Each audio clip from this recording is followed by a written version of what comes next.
Кешар құрметті көрермен, елді газбен қамтамасыз етуді жалғастыру президенттің 5 әлеуметтік бастамаларының бірі. Тәуелсіздік жылдары Қазақстанда газ өндіру 52 миллиард текше метрге дейін артқан. Алайда бүгінгі таңда еліміздің орталық және солтүстік өңірлері әлі күнге көгілдір отынсыз отыр.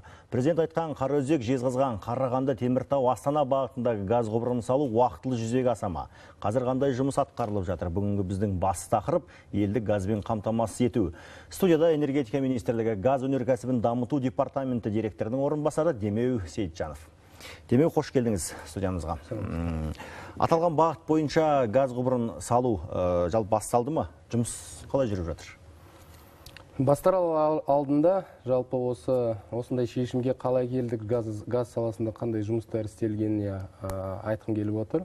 Жалпы елімізді, ауылды мекендерді қашан қай жерге газ келетіні бойынша үкімет кезінде газдандыру бас схемасын орнатқан. Сол 2015-30 жылдар аралығында жоспар бар, қашан қай жерге газ келетін бойынша. Жалпы сол себепті де газдандыру инфрақұрылымының дамуы еліміздегі стратегиялық маңызы көп. Ол біріншіден экономика жағынан, екіншіден энергетикалық қауіпсіздік жағынан. Ал енді тарихи салынған магистралды кезіндегі газ құбырлар кезінде бір-бірімен техникалық байланыстары жеткіліксіз болатын. Сол себепті кезінде елбасымыз 2013 жылы шешім қолдаған Бейнеу, Бозой, Шымкент магистралды газ құбырын салу деген. Неге десеңіз, осыдан 5-6 жыл бұрын, мысалға оңтүстік өңірдегі халқымыз газды, импортталған газды тұтынатын. Өзіміз өндіреміз, бірақ оңтүстіктен импорттайтынбыз. Осыны шешу барысында сол Бейнеу, Бозой, Шымкент газ құбыры салынды. Енді оңтүстікке өзіміздің газымыз жетеді. Сол себепті импорттық газдан тәуелділігіміз біраз есе азайды деп айтуға болады. Ал енді осы Астана қаласының солтүстік өңірлерді газдандыру бойынша жұмыс қазір елбасынан тапсырма алынды. Қазір осы тапсырма бойынша жұмыс тобы да ашылды энергетика министрлігінде, барлық мүдделі органдармен және мекемелермен қосылып. Осыны қазір талқылап жатыр. Жұмыс әлі басталған жоқ, бірақ осы жылдың жазында жұмысқа кіріседі деген жоспар бар. Жақсы, енді осының барысында 2,7 миллион адам газбен қамтылады екен. Жалпы осы жобаға қаржын қайдан алынады? Қаржыны оны қазір Бәйтерек деген компаниямыз жалпы евразиялық па, европалық па, немесе Қазақстан даму банктерімен және басқа да халықаралық қаржыландыру институттарымен осы мәселе талқыланып жатыр. Ол да 1-2 айда шешіміне келіп қалармыз. Осы газдандыру жалпы негізі кезең-кезеңімен жүзеге асады, солай ғой? Осы арада қанша жұмыс орны ашылады? Жалпы енді бағанаға айтып кеткен Сарыарқа газ құбыры, оның бағыты сол Қызылорда, Жезқазған, Қарағанды, Теміртау, Астана, Көкшетау, Петропавлға дейін жетті. Бірақ осы жоспарды Астанадан ары қарай Петропавлға дейін. Жалпы оны техникалық, экономикалық негіздеме дейді. Соны газ саласындағы ұлттық оператор Қазтрансгаз компаниясы кезінде сол негіздемені дайындады. Оны мемлекеттік сараптамадан оң қорытындысын алып, жалпы жобаның бағасы 370 миллиард теңге құрса, қазіргі осы жоспарды кезең-кезеңмен орындау керек деген ой бар. Сол себепті елбасымыз қойған Астанаға дейінгісі ол бірінші кезеңі. Осы бірінші кезеңнің ашылатын жұмыс орны ол шамамен 800 жұмыс орны ашылады. Ол құрылыс басталғалы бері. Жалпы газ құбыры салынып біткеннен кейін пайдалануға дайын болған кезде күнделікті 225 жұмыс орны болады. Рахмет. Енді қазір астаналықтар 1,5 жылда газ келеді деп қуанып жүр. Нақты Астанаға газ қашан келеді? Жалпы енді бағанаға айтып кеткен жұмыс тобы, дорожная карта немесе жол картасын құрдық. Кім қандай жұмысқа, қандай мемлекеттік органдар қандай жұмыс істейтіні бар. Соған байланысты жалпы 2019 жылы желтоқсан айында Астанаға сол магистралды газ құбырын салу көзделіп отыр.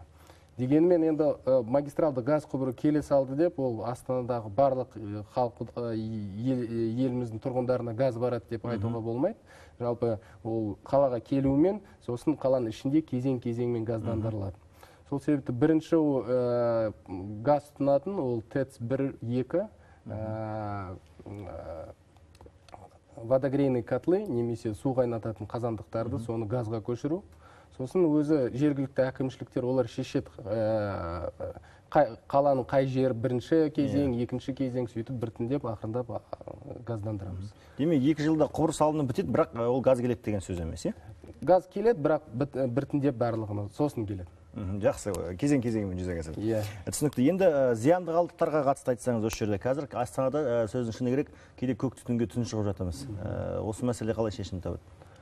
Экология мәселесін айтатын болсақ, ол бағанаға айтқан астындағы ТЭЦ 1, 2 және алда келетін 3-ші салынатын ТЭЦ-терді жоспар бойынша сол су қайнататын қазандықтарды газға, көмірден газға ауыстыру. Сол көгілдір отын келген кезде жылына 36 000 тонна ауаны ластайтын зиян заттар азайтады.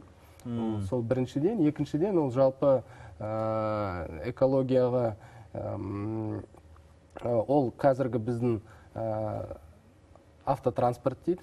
Соның орнына компримированный немесе қысылған табиғи газ келетін болса, кейбір көліктерімізді газға көшкенде ол да экология жағынан жақсы нәрселері бар. Жақсы, әрине Астанаға, жаңа Петропавлға өзіңіз айтып отқан газ келгені жақсы, дұрыс әрине. Бірақ енді солтүстік Қазақстан бар, Павлодар бар, көгілдір отын жоқ. Шығыс Қазақстанда мүлдем тіпті аз ол жақта да. Осы аймақтардың мәселесі қашанға қойылған? Жалпы енді ол қай ауылды мекендерге қашан келетіні сол бағанаға айтып кеткен үкіметпен орнатылған газдандыру бас схемасында көрсетілген. Қазіргі ең алдыңғы мәселе ол осы солтүстік өңірге дейін жеткізу, Астанаға дейін, орталық Қазақстанға дейін. Осыны газдандырылғаннан кейін екінші, одан ары қарай да басқа өңірлерді де қарастырамыз. Солтүстік өңірге дейін осы қанша уақытта жеткізу жоспарланып отыр? Жалпы оның Петропавлға дейін оның 4 кезеңі бар. 4 кезеңі сол 28 жылға дейін созылған. 10 жылға созылған 4 кезең. Рахмет. Жарайды, енді газ келді деліге, енді оны тарту бар, оны әріге бір кіргізу бар. Жалпы құны қанша болады газдың? Газдың құны қазіргі таңда оның тікелей әсер ететіні ол қаржыландыру мәселесі, яғни қанша ақша қарызға алынады, қандай мерзімге, қандай пайызбен алынатыны. Екіншіден ол қазіргі таңда Қазтрангаз компаниясы ПСД дейді, немесе жобалық сметалық құжаттама дайындап жатыр. Оны маусым айында онда мемлекеттік сараптамадан өту мақсат болып тұр қазір оларда. Соны дайын болғаннан кейін жалпы газдың құны қандай болатыны сол кезде шешіледі. Демек, оны түрлі эксперттер де жан-жақтан қарастырдық. Халқымызға газдың қымбат болмауы деген түсінігіміз бар, оны да түсініп отырмыз. Жалпы енді 1 текше метрдің құны сол 47 теңгемен 54-55 теңгенің арасында құруы мүмкін. Бірақ ол қандай нақты болатын? Нақты емес әлі. Әлі нақты емес. Жақсы, енді қазіргі таңда бірінші кезекте осы газ саласында шешімін табуы тиіс қандай мәселелер бар? Жалпы осы салада. Қандай мәселелер бар? Проблемалар. Жалпы осы соңғы бір 10 жылда газ саласында талай жұмыс істелінді. Сол себепті қазір бір проблемалар бар деп айтуға болмайды. Бар деп айтуға болмайды, өйткені бюджеттен де қаражат бөлініп жатыр. Ұлттық оператор Қазтрангаз компаниясы жағынан да ақша бөлініп жатыр. Жалпы ГЧП проекттер деген қазір қарастырылып жатыр. Сол себепті газ саласында ақырындап газдандыру халқымыздың пайызы өсіп жатыр. Осы газдандыру бас схемасы бар. Соның 30 жылы кем дегенде 56%-ға дейін жеткізуге күшімізді салып жоспар бар. Жалпы қараңыз, бізде енді газ экспорттаймыз, өзіңіз білесіз, көптеген. Жалпы өзімізге, ішке қазақстандықтарға газ жете ме? Жарайды, құбырды салып алып, сосын газсыз отырып қалмаймыз ба? Жалпы жоқ, газ жетеді. Өйткені мысалға қазіргі таңда 53 миллиард өзіміз жерді өндіретін болсақ, оның таза газы 27 миллиардқа дейін жетеді, тауарлы газ дейді. Соны ішкі нарыққа баратыны ол қазіргі таңда 13 миллиардтай. Жалпы 2030 жылы жерден өндіретін газымыздың көлемі 87 миллиардқа дейін жетеді. Сол себепті газ бар, және бағанаға айтып кеткен Сарыарқа газ құбырының жақсы жақтары сол өзіміз батыстан өндірген газды Бейнеу Базой Шымкент деген газ құбырымен өткізіп, оны сол Сарыарқамен астында өзіміздің тұрғындарымызға жеткізе аламыз. Сол себепті газдың көлемінен тапшылық болмайды деп ойлаймыз. Енді осы бағанан бір аталған мәселелер бар ғой, жаңағы осы жоба бойынша аясында жоспардың. Жалпы осының бәріне іске асуына, жүзеге асуына кімдер жауапты? Біріншіден, әрине энергетика министрлігі, өткені қазір ашылған жұмыс тобы бізде. Екіншіден, ол қаржыландыру мәселесі бойынша ол Бәйтерек компаниясы. Енді Демеу мырза, тағы бір соңғы сұрағым бар. Газдандыру жүзеге асқаннан кейін, газ келгеннен кейін, енді бұл көмір өндірісіне қалай әсер етеді? Себебі біз мысалы Астананың өзі бәрі көмір жағады, басқа жақта дегендей. Көмір өндірісіне әсер қандай болады бұның? Жалпы енді қазіргі Астанада сол ТЭЦ-тердегі су қайнататын қазандықтарды газға ауыстыратын болсақ, оның көлемі 650 мың тонна көмір қазіргі кезде ТЭЦ-тер тұтынады. Жалпы 650 мың тонна дегеніміз, ал жылына өндіретін көмірдің көлемі ол 100 миллионға дейін жетеді. Сол себепті ол 1% да құрамайды. Сол себепті көмірді біз өндіре аламыз, оның көлемі көп, оны газбен баса салмаймыз.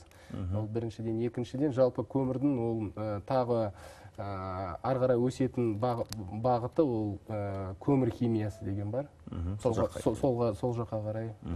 Жақсы, Демеу мырза, студиямызға келіп, пікіріңізбен бөліскеніңізге алғысымызды білдіреміз. Құрметті көрермен, студияда болған энергетика министрлігі газ өнеркәсібін дамыту департаменті директорының орынбасары Демеу Сейітжанов. Сау, саламат болыңыздар.